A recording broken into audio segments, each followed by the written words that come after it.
భూమిని హాస్పిటల్ దగ్గరికి తీసుకెళ్ళిన తర్వాత గగన్ను శారద వచ్చి హాస్పిటల్లో చూసిన తర్వాత భూమి బ్రతుకుతుంది.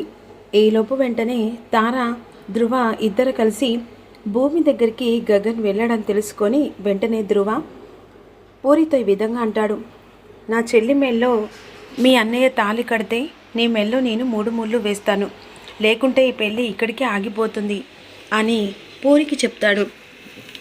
అది కాదు, ఖచ్చితంగా తార మెల్లో మా అన్నయ్య తాళి కడతాడు.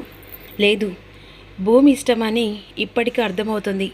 భూమి చావు బ్రతుకులో ఉందని తెలిసిన తర్వాత గగన్ పెళ్లి టైం వరకు అక్కడికి వెళ్ళాడంటే ఏమని అర్థం చేసుకోవాలి. అందుకనే నేను నిర్ణయం ప్రకారం ఆలోచించాను. నీ మెడలో తాళి కట్టే ప్రసక్తే లేదు. నా చెల్లి మెల్లో ఎప్పుడైతే మీ అన్నయ్య తాళి కడతాడో అప్పుడే నీ మెల్లో తాళి కడతానని చెప్పి వెళ్ళిపోతాడు. ఈలోపు వెంటనే శారద గగన్ ఇంటికి వస్తుండగా అదే సమయానికి వీడియో కాల్ చేస్తుంది. వెంటనే వీడియో కాల్ చేసి పూరి విధంగా అంటుంది, అన్నయ్య, నువ్వు నా కోసం ఎన్నో త్యాగాలు చేసావు.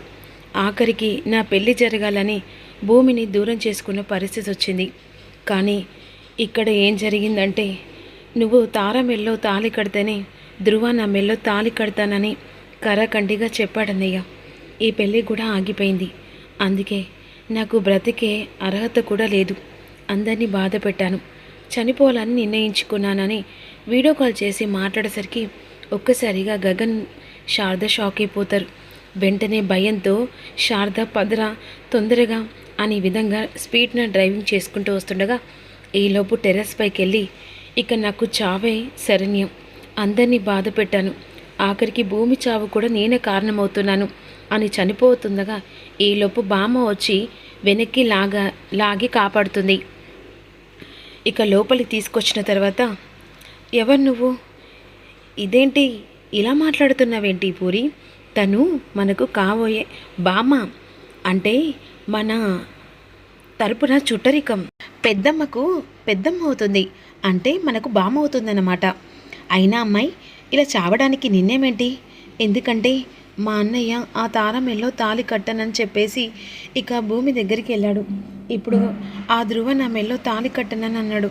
అప్పుడు నా బ్రతుకు ఇంకా అర్థమేముంది, 2 సార్లు పెళ్ళి ఆగిపోయింది, బ్రతికే అర్హత నాకు లేదు, అందుకే చనిపోవడానికి నిర్ణయించుకున్నాను. అయినా పెళ్ళి జరగదని ఎవరు చెప్పారమ్మాయి, నేను చేస్తాను కదా.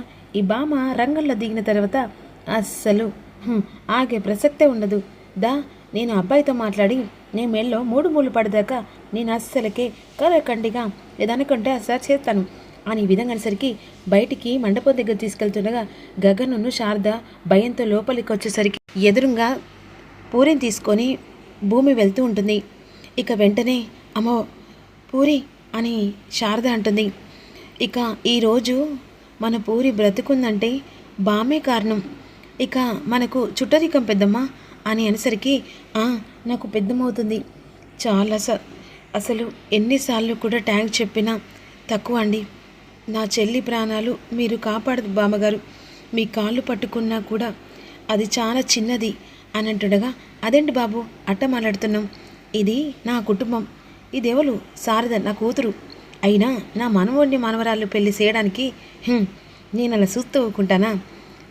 పూరి మెడలో తాళి పడుతుంది, అది ఎవరితో కాదు, పూరి మెచ్చిన మెడలో తాళి పడేలా ధ్రువతో కట్టిస్తాను అని విధంగా అనుకునే ముందు ఆల్రెడీ భూమి విషయం తెలుసుకొని హాస్పిటల్ దగ్గర నుంచి పూరిని కాపాడడానికి వస్తుంది. అసలు పూరి చనిపోతుందని తనకి ఎలా తెలుసు, కాపాడడానికి భూమి బామ్మ అవతారంలో ఎందుకు వస్తుంది అనేది తెలుసుకోవాలనుకుంటున్నారా?